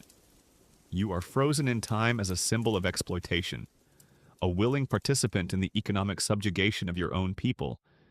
Your name, once perhaps associated with a respectable family, is now shorthand for moral depravity.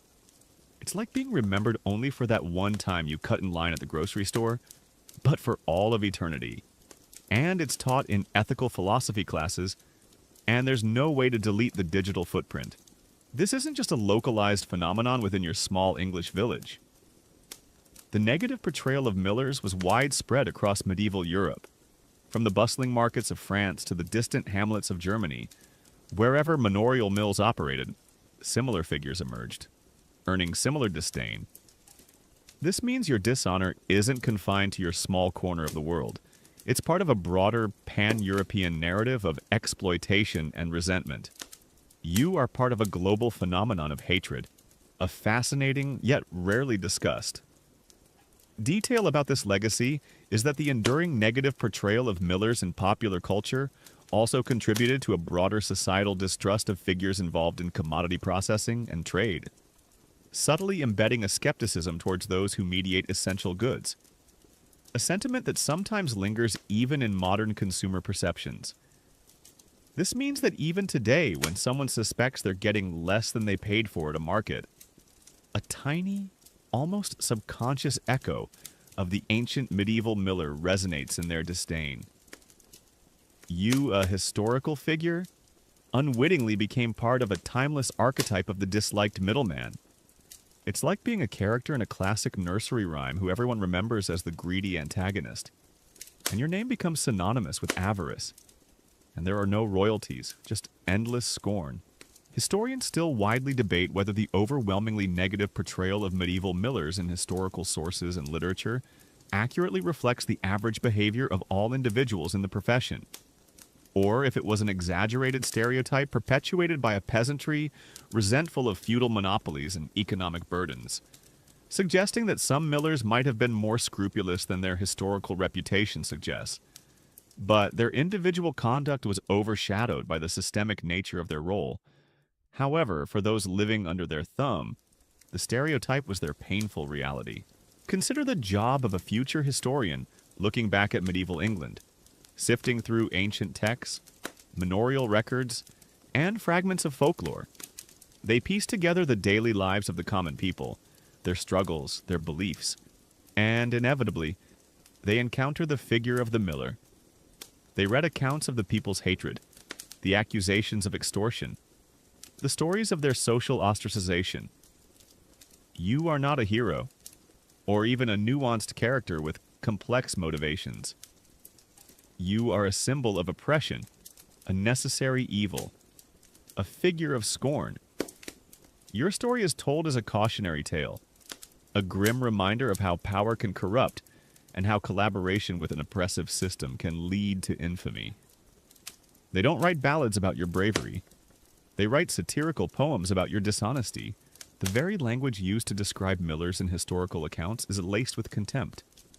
They are thieves, cheats, greedy wretches. This persistent negative labeling solidifies your place in collective memory as something less than human, an embodiment of avarice. Even if individual acts of kindness or moments of regret ever occurred in your life, they are erased by the sweeping brushstrokes of historical condemnation. Your personal narrative is subsumed by your infamous profession. It's like being a famous athlete who won every championship, but was later exposed for rampant cheating. So no one remembers your skill, just your dishonesty. And there's no hall of fame for cheats. This legacy of dishonor extends beyond mere historical texts. It infiltrates religious narratives and popular morality tales, becoming part of the moral fabric of a culture. In the religious texts of the time, those who exploit the poor are condemned, and the miller often embodies this transgression, only gaining salvation through profound repentance and complete restitution. This powerful condemnation ensures that your dishonor isn't just a matter of historical record, it becomes a spiritual lesson, a warning against the corrupting influence of worldly gain. It's like being the stock character of the villain in every morality play told for centuries, and everyone knows exactly who the greedy one is. And it's you. The impact of this long-lasting dishonor is that your actual human experience, the nuances of your daily struggles, the pressures that led you to this path, the lack of alternatives are largely forgotten. You are reduced to a caricature, a one-dimensional villain, stripped of your humanity by the weight of historical judgment. The individual decisions, the moments of moral struggle, The fleeting temptations, they all disappear behind the monolithic reputation of the dishonest miller, your children's children. If they exist and are aware of your past, might carry the stain of your name. Even generations removed, the association with that miller could linger, a shadow over their family legacy. The choices you made for personal gain echo through time, leaving a mark not just on your own life, but on the potential lives of your descendants. It's like having a distant relative who was a notorious swindler. And every time your last name is mentioned, someone brings it up. And there's no witness protection program for historical reputations. So, as the centuries turn into millennia, and the feudal system fades into the annals of time, your figure, the medieval miller, remains. Not as a hero, not as a complex character, but as a chilling reminder of the dark side of power, the perils of collaboration with an unjust system, and the enduring human cost of greed. Your legacy is one of universal disdain, a testament to a job that truly sucked the life, the dignity, and ultimately, the good name from all who dared to pursue it. The echoes of that contempt still reverberate today, ensuring that the awful reality of being a medieval miller remains an infamous chapter in the grand, sleepy story of history. As we gently drift from the echoes of medieval England, let your mind ease into the present moment. Feel the comforting stillness that surrounds you, the soft hum of the night, or perhaps the gentle rhythm of your own breath. The weight of history, the struggles of the past, now recede like distant waves upon a shore. Allow yourself to release any lingering tension, to soften your shoulders, and to gently close your eyes. In this quiet space, there are no burdens, no judgments, only the soothing embrace of slumber. Let the last thoughts of ancient struggles dissolve into the peaceful currents of your mind, guiding you toward a restful sleep. Good night.